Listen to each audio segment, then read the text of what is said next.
Hey Rick, Hey, Megan. happy Tuesday. It is And Tuesday. sorry, I've got Yep. these lights behind me and they're like in my eyeballs. Jeez Louise. Okay. So happy Tuesday. And this week we decided to dedicate this episode to talking to people about being prepared for an emergency. A Mhm. natural disaster specifically is what we're talking about.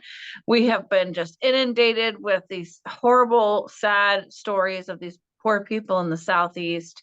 And oh my gosh, there's over 200 people that have been found that are deceased and just people Oh, stuck it's on horrible. roofs. I mean, this is like a total Bad. nightmare. I Yeah. feel just so awful. So let's talk about in California. We obviously, we're probably not going to have a hurricane or a tornado, but we know what we will have, and that Uh-huh. is the big one. And I Hopefully. think we are overdue. I think the last Oh, one yeah. was, as I recall, because I lived up in the area at the time, Newhall, Yeah. Lancaster. That was 90, is that 94, I want to say? Yeah. That was a long time ago. Yeah, that's when I graduated high school, 1994. I remember that. I remember that because the Transformers, we ran outside and the Transformers were all like popping and going off, and there's all this lighting, in the sky, from the electrical lines. But Yeah. um, Yeah. well, People we've don't know had a how couple. powerful those things are. There's so much. I know I was in a 3 or 4 story office building at the time, and I had a big heavy desk, and that desk was moved across the room. But Oh my then gosh. they had, those steel stairways, instead of elevators, you have the stairways. Those steel stairways were twisted like a pretzel through Oh the my entire building. gosh. Yeah, crazy how powerful those are. Yeah, yeah. Yeah. So we've got to get prepared because when there's a crisis as big as the one that's in the Southeast, I mean, like there's not enough help, right? So Hmm. we have to make sure that we have as many tools as possible to keep us Right. healthy and alive. And probably you're going to run into some neighbors that might need some help too. So you got to pack a little extra. So Yep. they say to plan on, worst case scenario being on your own for up to 7 days. Hmm.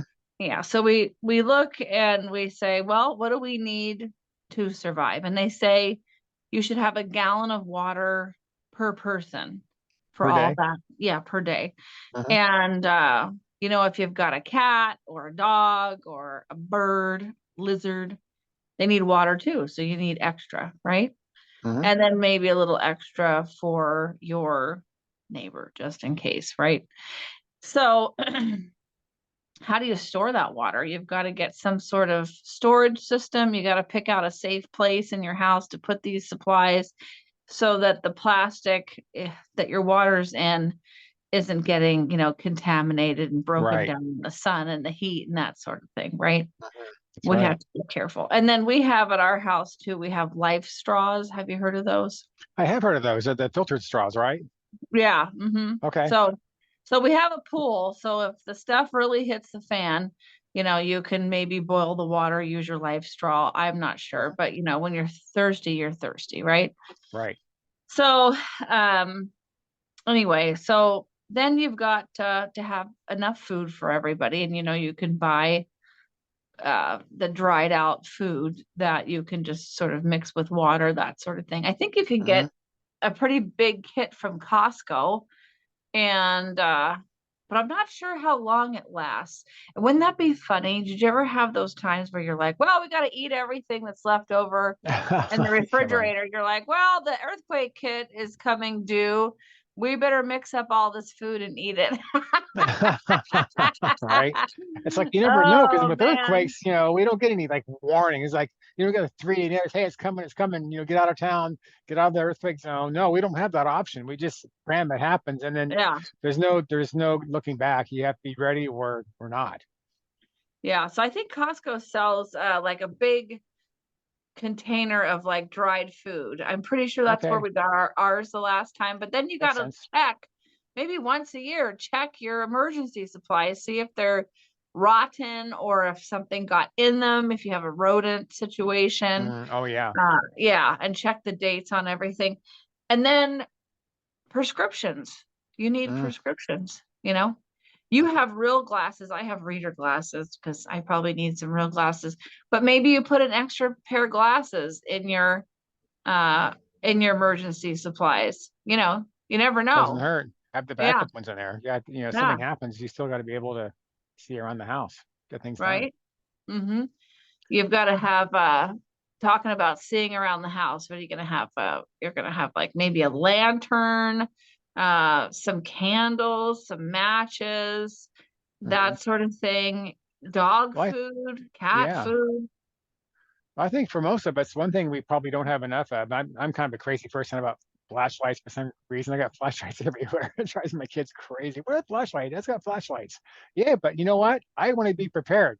I mean, park was out, something happens. I got a flashlight I can grab. I don't have to look around the house in a junk drawer for a flashlight. That maybe it's just me. I don't know, but it's important to be powered up, not just your flashlight, but your cell phones. You have to have Yeah, power for those. You have to have enough right, resources to stay powered up because if the power goes out for a week or 3 days or even 2 days, within some people within a few hours, they're out of power. They have no cell service, they've got no lighting, they've got nothing. And then you're kind of like, oh, I should have thought about that. You don't right. want to go there. Yeah, maybe it's some sort of solar phone charger. That would be a good thing to have in your Yeah, right. kit. Hmm. We have one of those batteries, like you can get it at Costco too. It's like a big handheld battery that you can plug all kinds of stuff into Oh too. yeah, yep. Mhm. Yeah, and some of those have solar Backup. adapters. Yeah. Yeah, Yeah. yeah. So power, food, medicine, extra glasses, an extra outfit with shoes, Hmm. and then Hmm. if you really want to get prepared, you want to make sure you've got some cash hidden somewhere because, the systems are going to be down. You want to Yeah. make sure you never leave your tank empty, your gas tank empty, just Hmm. in Hmm. case. Hmm. And if you really, really want to get prepared, maybe you have a chainsaw, a generator. Wow, yeah. That'd be yeah. Yeah, you never know what's going to happen. And Look, stuff happens. yeah, and you should know who your neighbors are, have their contact information, and kind of be aware of your older neighbors or your neighbors who can't, move around themselves too easily, Hmm. that you Hmm. can maybe check on them or what have you. But it's like, we got to get with the program here. And at least us personally, we have some things, we don't have all the things, so maybe just put it on the calendar, check it once a year in January or something. New year, Yeah. new supply check. Well, I think to your point, the important thing is just to be aware and be prepared. Be prepared. I mean, we don't get these events very often, thankfully, in Southern California, especially in Southern California. But I can't imagine living in that southeast, that whole section through there, the Gulf, where these horrible hurricanes comes, and you can't. I mean, you can't get away from it.